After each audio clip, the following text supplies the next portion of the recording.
plus on gagne du poids, des masses dans les hauteurs, plus c'est intéressant. Donc Guillaume Verdier et son équipe ont vraiment peaufiné tous les petits aspects comme les barres de flèche, les détails des sanglages, des ancrages des haubans.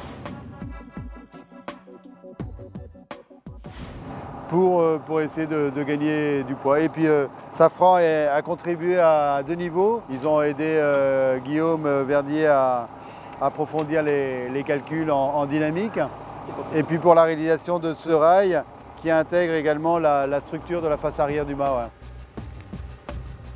Là c'est ce qu'on avait avant, ce qu'on a sur l'autre mât, donc avec des vis, et qui m'a posé d'ailleurs pas mal de problèmes sur le premier Vendée Globe que j'ai fait.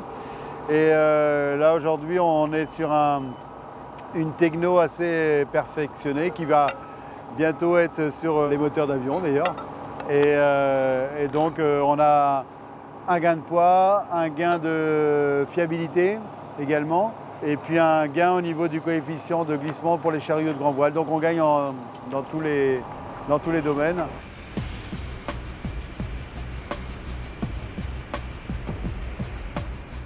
Avec cette techno, on a pu intégrer la fonction guidage des chariots et raider, donc ça remplace en fait, étant collé à l'arrière du mât, on a pu réduire l'épaisseur du mât et donc gagner de la masse.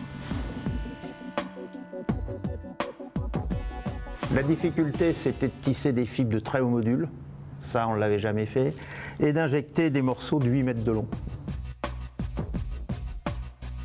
Ce qui est très différent avec le boulot habituel, c'est que là, on réalise une pièce unique et il faut qu'elle parte et qu'elle fonctionne. Elle convient ou elle ne convient pas au skipper, c'est lui qui décide.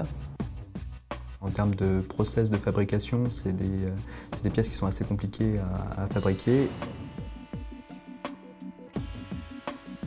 Et ça se répercute également en termes de validation en tenue mécanique. Donc la difficulté, c'est de simuler en fait le comportement réel d'une structure qui est assez complexe par définition, parce que c'est un ensemble de plis qui sont assemblés.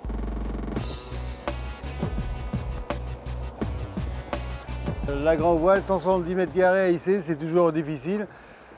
Ce qui est certain, c'est que je pense que ça va un petit peu mieux qu'avant quand même. Donc il y a une amélioration.